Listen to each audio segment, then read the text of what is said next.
What did they do with their time? Playing board games, roasting fresh yams, fighting tribal wars. I just knew my education was preparing me to go somewhere else and practice and give to another environment that it belonged to. It was not for my environment where I grew up. And this continued, this philosophy undergirded my studies all through the time I studied in Africa. It took a lot of experiences and some studies for me to begin to have a change of mindset. And I will share a couple of the remarkable ones with us. I was in the United States in Washington, D.C., studying towards my doctorate. And I got this consultancy position with the World Bank Africa region. And so I remember one day, my boss, we were having a conversation about, on some project, and he mentioned a particular World Bank project, a large-scale irrigation project that cost millions of dollars in Niger Republic that was faltering sustainably. He said this project wasn't so sustainable, and he bothered those that instituted the whole package.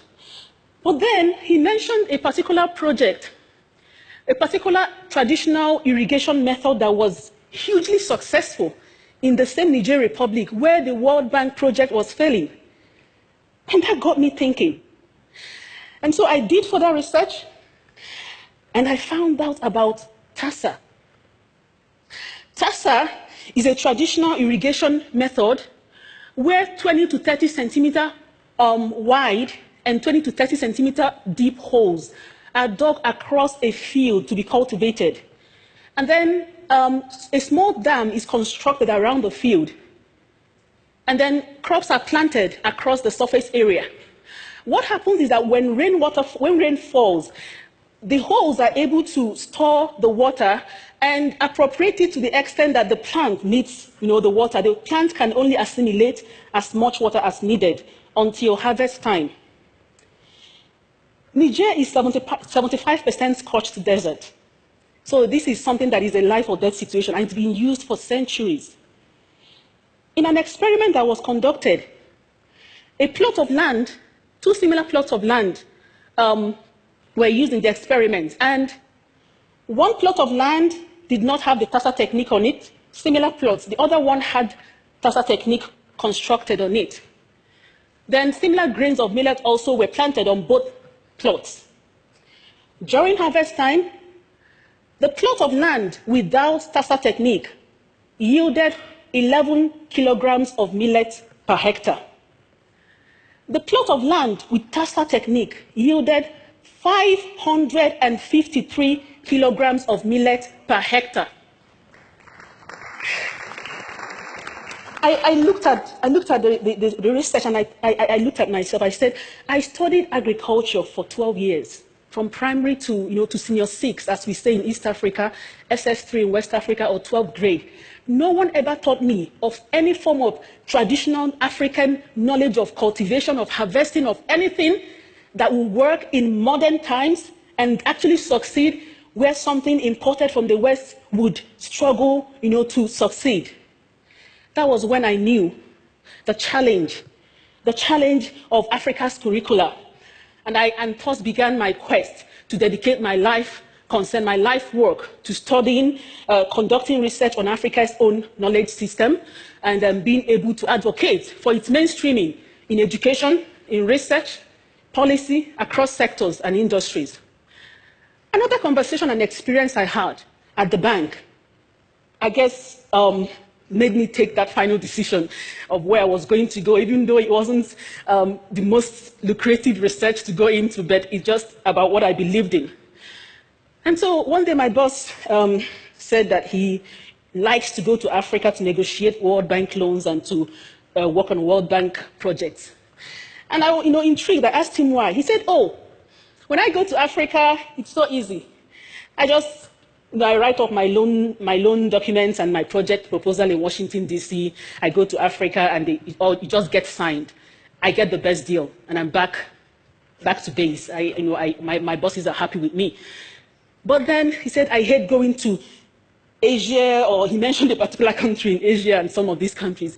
They keep me for days trying to get the best deal for their countries. They get the best deal. They tell me, oh, that clause will not work for us in our environment, it's not our reality. It's so Western.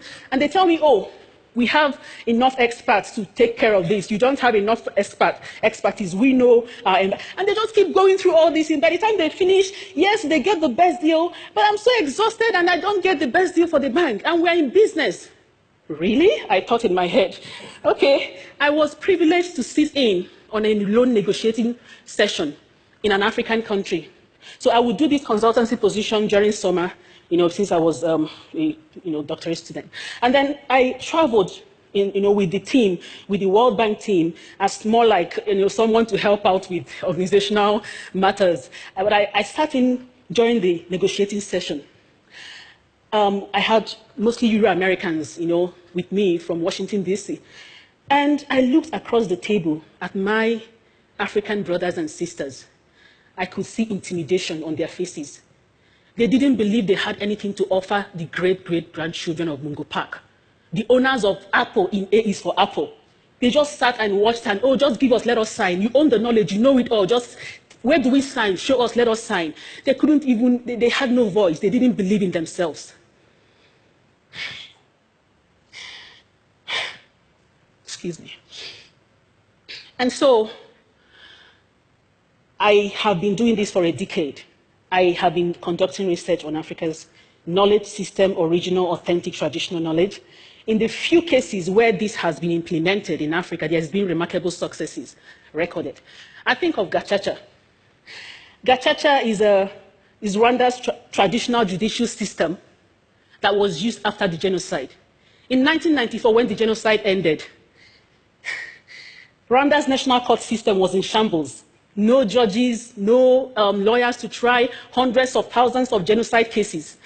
So government of Rwanda came up with this idea to resuscitate a traditional judicial system known as Gacaca.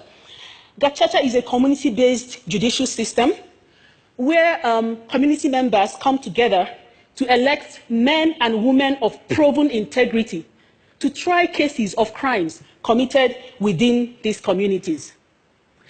So by the time Gacaca concluded its trial of genocide cases in 2012, 12,000 community-based courts had tried approximately 1.2 million cases. That's a record.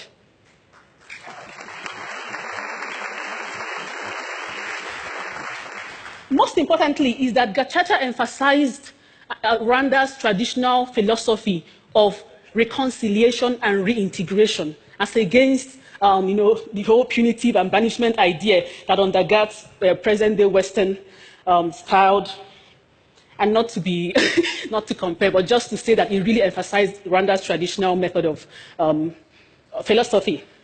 And so it was Mwalimu Julius Nyerere, former president of Tanzania, who said that you cannot develop people.